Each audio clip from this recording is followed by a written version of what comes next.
Hello, I'm Daniel Tobias. Some of you know me as a composer, some of you know me as an author, but a lot of you know me as a dancer. And 3 years ago, I was competing heavily in the line dance competition circuit. And for those of you not in the line dance world, line dances have come a long way since the electric slide. Anyway, as I was competing and taking all these lessons and classes and workshops, I kept encountering smart people misusing one particular word over and over and over again, and they never corrected themselves, and nobody seemed interested in correcting them. So I made a video about the correct use of this word, but I abandoned releasing it because back when I was competing, I did not want to ruffle the wrong feathers, and some of those feathers are connected to very big egos, and also it wasn't very relevant to many people. Well, I'm not competing anymore. It still may not be relevant to a lot of people. But since the pandemic, everybody and their mothers are releasing instructional videos online and Zooming them. And the misuse of this word is as prevalent as ever, and it's too much for me to ignore. So I'm releasing this video, and I hope you take it in the vein in which it's intended, which is fun and instructional, yes, but you know, I love these people. I love the line dance world and the line dance community, so enjoy. Hey everybody, this is Daniel Tobias, and I have a question specifically for the line dancers. What is your understanding of the word syncopation? And I asked this because recently I entered in a choreography contest, a line dance called Too Late Too Soon, danced to John Ciccata's Too Late Too Soon. And I got the results back and the comments back from the judges, and 4 of the 5 judges said, "Hey Daniel, I really like the syncopations you used in the first 8 counts." And one of the judges said, "Be careful of using too many syncopations in the first 8 counts." And what baffled me was that I did not choreograph any syncopations in the first 8 counts. And so I called one of the judges, who I won't name, but I asked him, what's going on? I didn't choreograph any syncopations. And after a lot of conversation, we concluded that the judge's understanding of the word syncopation and my understanding of the word syncopation are very different. Looking back, it's funny to me how seriously I took this video. And I can hear John Robinson saying, well, first he'd be saying, "Daniel, you're such a nincompoop." And then secondly, he'd be asking, "Daniel, why is any of this important to me?" Well, I'd respond, it might be important for you to understand the correct meaning of syncopation because it actually has huge historic and social significance, and there may be good reason why a lot of people may be offended at its misuse. These people just may not be at your line dance event unless your line dance event is a soul line dancing event or you happen to have a soul line dancing room. Shout out to the Boston Showdown. I'll explain myself, but first it's important to understand exactly what syncopation is. Here are the downbeats.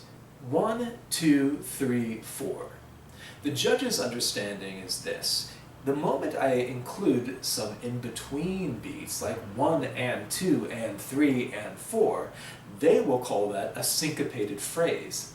My understanding is that a syncopation is the offsetting of the accent or the stress from the downbeat to the weaker beat. In other words, I would take a phrase like 1 and 2 and 3 and 4 and then accent the ands, 1 and 2 and 3 and 4. So by stressing or accenting or punching those ands, I have offset the downbeat to a half a beat later or sometimes before, and that's what a syncopation is. Syncopation, the rhetoric or the word syncopation, isn't some new term that musicologists decided to invent to describe this offsetting of the downbeat. And syncopations have been around forever. I graduated from UC Berkeley in California, and Ollie Wilson was one of my professors, and he made a name for himself for taking African musical influences and scholastically defining them, and one of the things he traced back was that syncopation probably came from the call and responses of African tribespeople when they would do physical labor. You have this accent going, but sometimes the physical labor would require them to accent the beats between the downbeats, and therefore syncopation was born. A lot of other people would trace syncopation back to Eastern European gypsy music, where the violin would play a half a beat before or a half a beat after the downbeat.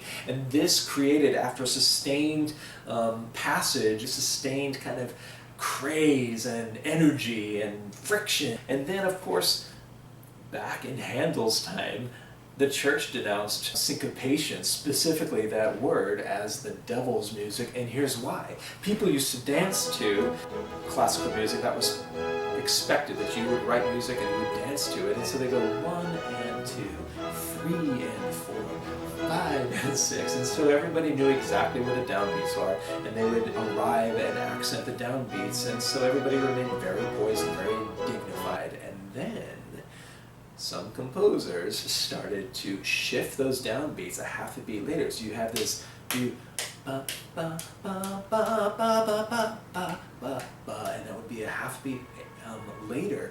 And what that would cause is this delayed or suspended type of resolution, and that friction of waiting for the resolution to come that actually never arrives strictly with the downbeat stirred people and stirred up people's passions and their bodies and their emotions.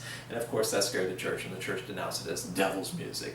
But what we do know is that syncopation had its coming out party, so to speak, in the early 20th century with ragtime. And ragtime not only featured syncopation, it exploded syncopation all over its music and globally, and made America the center of music. Like in the Maple Leaf Rag, for instance, you have ba ba da ba ba ba ba ba da ba ba ba ba da ba ba da ba da ba, which would create this, what they would call a sort of a ragtime jerkiness is the way they called it, but they also called it syncopations. And one of his most famous pieces in 1902 called Elite Syncopations. The syncopations would eventually evolve as the music evolved into jazz, which would then eventually evolve into swing, and then eventually every kind of music we know today would owe its DNA, basically, as far as syncopations, to ragtime. And it doesn't matter whether it's heavy metal, it doesn't matter whether it's country or reggae or hip hop or soul or R&B or Lady Gaga. It owes its thanks to the syncopations that were presented and mainstayed globally in ragtime music. And subsequently, the dances that went along with all these genres of music also had all these syncopations, and music and dance are not separate. Your basic kind of counting is very much the same, and it has to be. That's why when a conductor does 1, 2, 3, 4, dancers know exactly what that is. He does 1, 2, 3, 4, and they're waiting for the 1 to come down again. But if you punch him 1 and 2, he will often go forward with it and, because he knows that syncopation is offsetting the downbeat. And dancers do the exact same thing. And I corroborated this with people around here in New York City, my friends who are both on the stage and in the musical pit as well, whether they're dancing or the musicians there, they know what syncopation is, which is the offsetting of the downbeat to the weaker beats. Or my friend Eric, who's a modern dance choreographer as well as a dancer, he described it the same way. Or my friend who's in San Francisco who plays cabaret music, same kind of definition. Or when I went to Juilliard, my composition teacher knew it. Or the ballet dancers who were all smoking from the 3rd floor. They all know exactly what syncopation is, solely they have to accent the beats between the downbeats. And so it seems that the only group of dancers that don't know what syncopation is line dancers. I've been editing ballroom videos for the last year, and believe me, ballroom dancers know what syncopation is. In fact, in cha-cha, syncopated foot changes are specified because of the irregularity of dropping the downbeat and shifting the next step to the next half beat. Modern dancers know what syncopation is. I know because I've been composing music for the Eric Taylor Dance Company for the last decade. Broadway dancers know. I ask them, they're my friends, and I only live a block from Times Square, where all the Broadway theaters are. Now, there seems to be some confusion in the country dance scene, at least for the 2 country dance champs that I interviewed. Should I name them? No, I'm not going to name them. But at least they don't blatantly misuse the word The only ones that do, it seems, are line dancers. And so in the video, I get a little cocky just to drive the point home. Line dancers come from an array of backgrounds, and some of them are trained and some aren't, and it kind of doesn't really matter. Ultimately, it's the dance that matters, not the semantics. But there does come a point where you can't change the word just because you feel like it. I mean, if you put a hippopotamus in front of me, and you stand there and say, hey, that's an ostrich, I'm going to look at you and go, no, that's a hippopotamus, not an ostrich. And it doesn't matter if a bunch of your friends who live in this small town down the road call that an ostrich. It is historically, scholastically, and socially substantiated to be a hippopotamus and not an ostrich. Weird metaphor. But the same goes with the word syncopation. You can't just change it because you want to change it. Syncopation means you have taken a weak beat and you have accented it. And therefore, 1 and 2 and 3 and 4 is a syncopation. So the first 8 counts of my dance had no syncopation. It accented 1, 2, 3, and 4. Therefore, it had no syncopation in it. So I used to work for a company called H5 that employed 3 types of employees. 1, lawyers, 2, computer engineers, and 3, linguists. And my linguist buddies would always tell me, Daniel, our job is to observe the evolution of the use of words and not to judge whether this evolution is good or bad.